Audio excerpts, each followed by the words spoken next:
Alright, I literally had to jump right on this as of the stuff that I heard literally moments ago, and I'm gonna just come right out and say this. I'm absolutely mind blown with the things that I actually just heard. I'm just gonna put it this way. First and foremost, this is the first actual pro wrestling vid that I've done in what feels like months. I'd have to go back and check on exactly when that is. I'm probably embellishing that, but it feels like it's been months since I've done a legitimate pro wrestling vid. And just to be clear, I've actually been leaning towards getting back into pro wrestling vids more recently.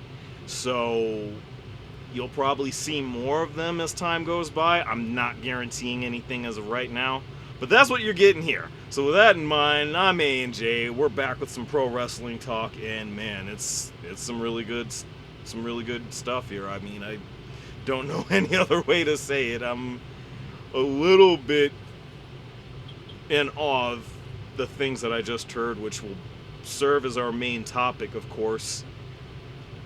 I'm just going to say right now, if what I talk about at that point actually comes into fruition, we're all going to be better off for it. Let me just put it that way. But simply put, we're just going to get right into things. And of course, if you saw Monday Night Raw, especially at the end, we all know that AJ Styles is going to be inducted into the 2026 class of the Hall of Fame.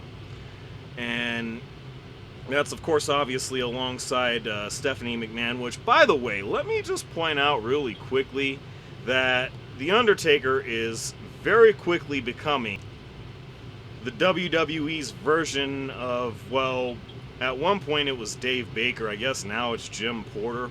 But when I mention that, for those who aren't fully aware, he's the big guy that has gone to multiple houses over the course of at least a decade and a half, knocking on doors, letting guys know you have been inducted into the Pro Football Hall of Fame. That guy. That's literally The Undertaker now. So anytime that we hear his theme, he rolls in with the motorcycle, the Harley, and all that, expect him to be letting somebody know they're going into the Hall of Fame, which was absolutely the case with AJ Styles. Obviously, it was the case months ago with Stephanie McMahon.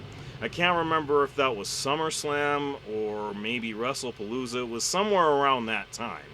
But either way, that's what Undertaker is now. And I'm actually here for that. That's actually pretty cool.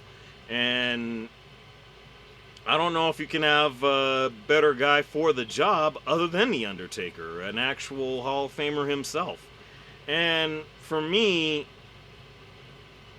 I feel like this was a very pleasant surprise to see, especially at the end of Raw.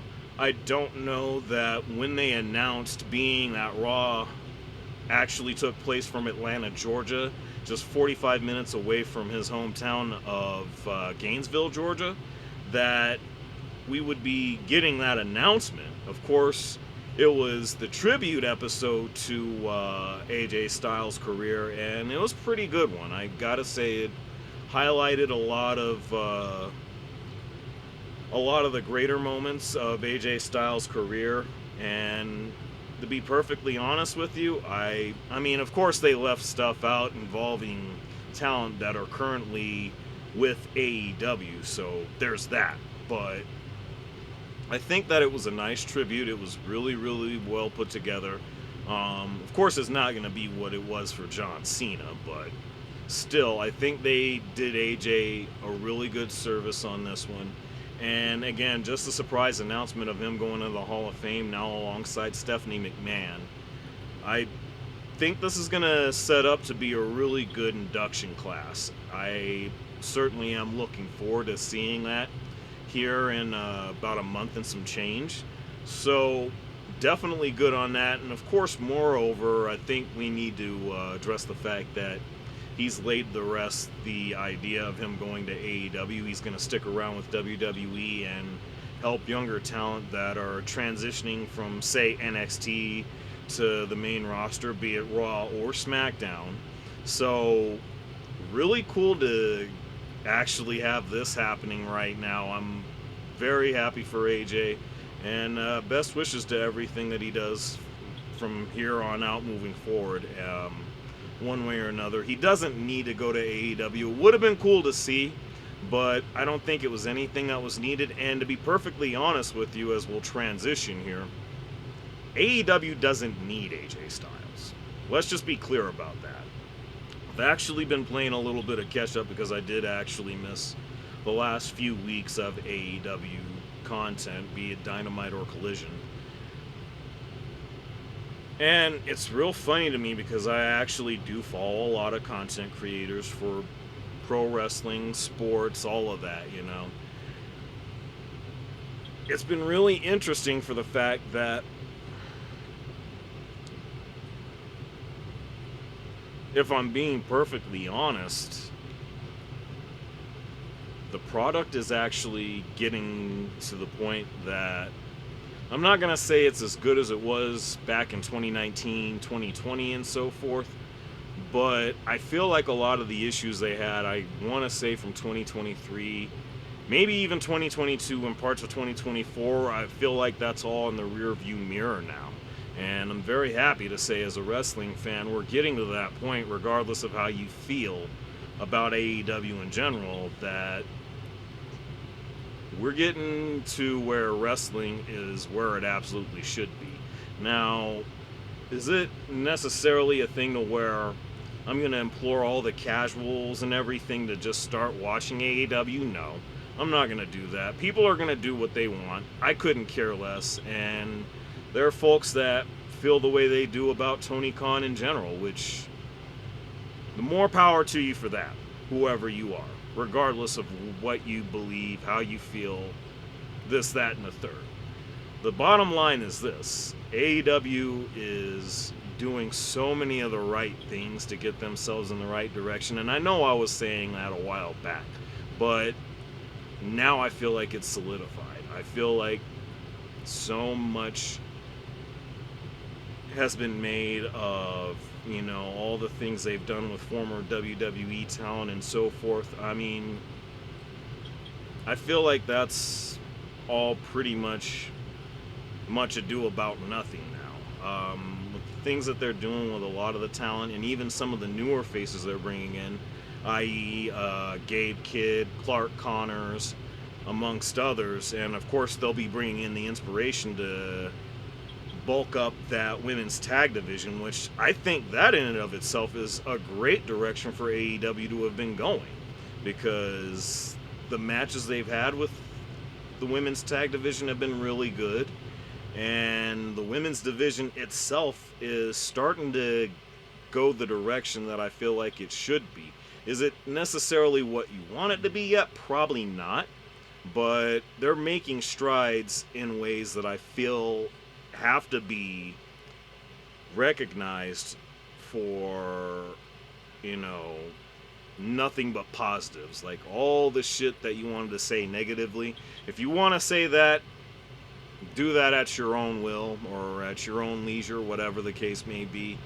But for me, at this point in time, AEW is getting to that point to where I'm gonna say this and make sure I reiterate this as strongly as I can, but they're not gonna overthrow WWE. That's not something that I ever believed was gonna happen.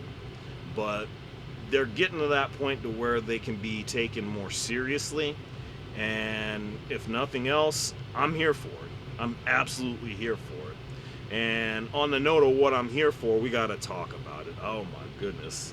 In fact, I'm just gonna put it this way: let's talk about it. As one Trick Williams would say, the great Trick Willie. I mean, man. We might need to start calling him the new Friday Night Delight, as the reports are out there. They're looking to make the pivot to have Trick Williams become a babyface, but there are actually individuals out. Well, I'm going to say one individual. I'm not going to go into the name, but this is what I actually just got done listening to. As it turns out, it would be a great idea, and I agree with this wholeheartedly, for Trick Williams to not only win the Elimination Chamber, but to go on to WrestleMania and defeat Drew McIntyre and become the new WWE Champion. That's right, I said it. Trick Williams wins the Elimination Chamber, goes on to Mania, beats Drew McIntyre, becomes the new WWE champion. I'm here to tell you, if they do this, I'm going to go absolutely just full-blown Daffy Duck with it. Like, I'm going to lose my shit if that happens. I will probably be live reacting WrestleMania as it stands. I have been pretty much for the last, well, really ever since I've been doing this. But yeah, I'll be live for WrestleMania.